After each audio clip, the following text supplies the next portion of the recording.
Hey everybody, it's Marshall Monkey here. This is my Girl Meets World Season 2, Girl Meets the Forgiveness Project, review. I don't know, I don't remember what episode number we're on, so I just kind of winged that.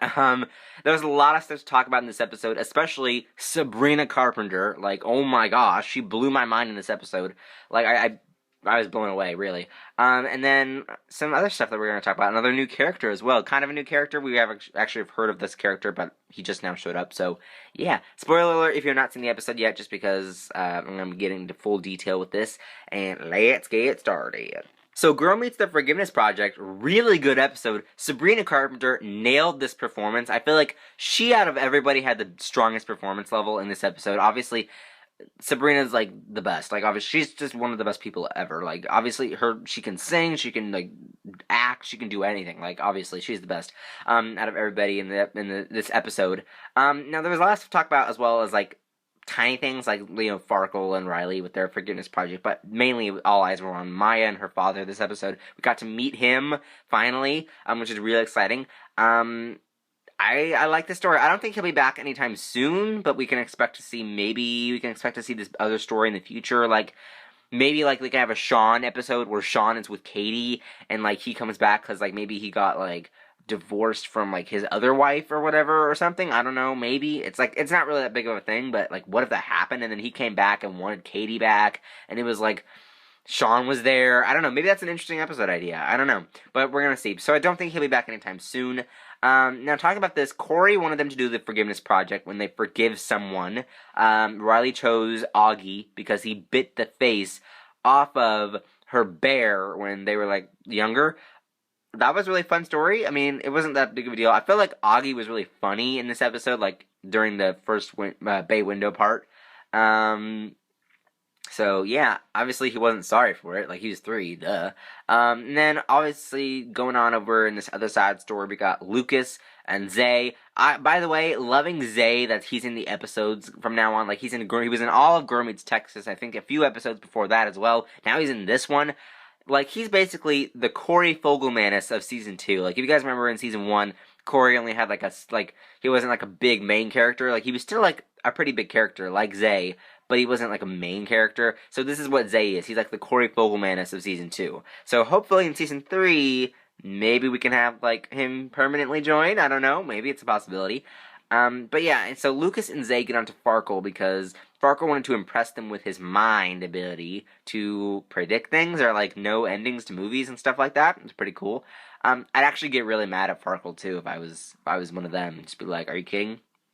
I haven't seen Mockingjay Part 2, so Farkle, don't ruin that for me." So that comes out. But anyway, yeah, it was really fun to see those two things. Not really going to talk much about them, just because it wasn't a big deal. Let's get on to the big stuff. Maya, Katie, and her dad, like Kermit moments. So basically, Maya writes to her dad. He comes into town, and it's all like, "Hey, Maya, let's talk about this." Really funny Topanga Katie moments where Katie just throws the cheesecake in his face, and then like just keeps throwing the rolls. That was really funny. You have episodes like that of Girl Meets World where like really, really fast paced and jump cuts everywhere, like all over the place, like Girl Meets Texas Part 3. Then you have episodes that are slow paced and are about story, like this one. Like it's like this is about the story of one of the characters. And I feel like Girl Meets World, the writers are doing a really good job of having each character have like a big episode. Farkle had a big episode this season. Riley had a decent big episode this season. Lucas had an amazing episode this season when Zay came along. Or was that season 1? Pretty sure that was season 2. I don't remember. So yeah, we've kind of had like these big episodes that have been happening. What's his face? I can't even remember. Will Friedle had a big episode. Eric had a big episode this season. So I feel like each season we have like bigger episodes for each characters, and I feel like Sabrina Carpenter's Maya episode this season, hands down, probably the best episode. Probably the best character episode in a while. Kind of tying with Lucas's character story, like, I don't know, maybe. But she ends up talking about, her father leaving, and, he gets introduced to Riley, and which is really cool. So he's kind of like, he moved on. It's a story where a lot of TV shows do this, where they have a character that has father issues, and like that, they don't really touch on that as much as Girl Meets World did this episode. Like, I feel like Girl Meets World did a really good job of showcasing that. The actors also did a really good job of showcasing this kind of story, on a Disney show at least, because Disney doesn't really do things like this, and except when Girl Meets World comes up, obviously they're going to do something like that. So it was really fun to see that as well. Now later on in the episode, we get a little bit more of Riley and a little bit more of Farkle and their stories. But then later on in the episode, we get some more of Maya when she talks to her dad privately, like all about what she did wrong and that she didn't do anything wrong and it was actually his fault. We've seen it all before, but I feel like Sabrina Carpenter was the reason why it did so well, because her, like, I can't even like explain how great this was. She is really good in this episode. Like, hands down, 5 stars for her. Like, I feel like, and the Corey moment where she hugs Corey, like, that was a huge deal. Like, I feel like her performance was great. Like, imagine filming that scene. Like, what it feels like, because watching it on TV and like living it is 2 different things. Or like live, like watching it live. I know that they have, obviously Disney books the live tapings, so obviously it's like watching or living that scene. You know, it's a big deal. It's a big difference. So I feel like they did a really good job of showcasing how real and how raw it was. I like that they did that this episode. But yeah, I think we're going to see more of Kermit, at least in the future, like maybe, but not for like a while. Maybe season 3, probably not season 2, because it's coming to an end. We don't have that many episodes left, I don't think.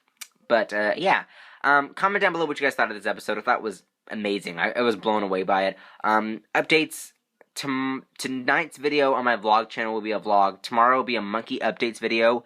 Maybe even a Marveled monkey or a monkey talk, I'm not really sure. Probably a monkey talk about Star Wars The Force Awakens, as a little teaser for you guys. Monday is Gotham, but I'll be live tweeting for Supergirl and then post my video for both Gotham and Supergirl on Tuesdays, and then the whole week just keeps going with Flash, Arrow, stuff like that. So yeah, links up there to my other Girl Meets World episodes. There's a Descendants Wicked World and Bunked video up there, and there's also some links down there to my Twitter, Instagram, Vine, and vlog channel. Go subscribe and follow all those. And other than that, like and favorite this video, don't forget to subscribe, and I'll see you guys later. Bye bye.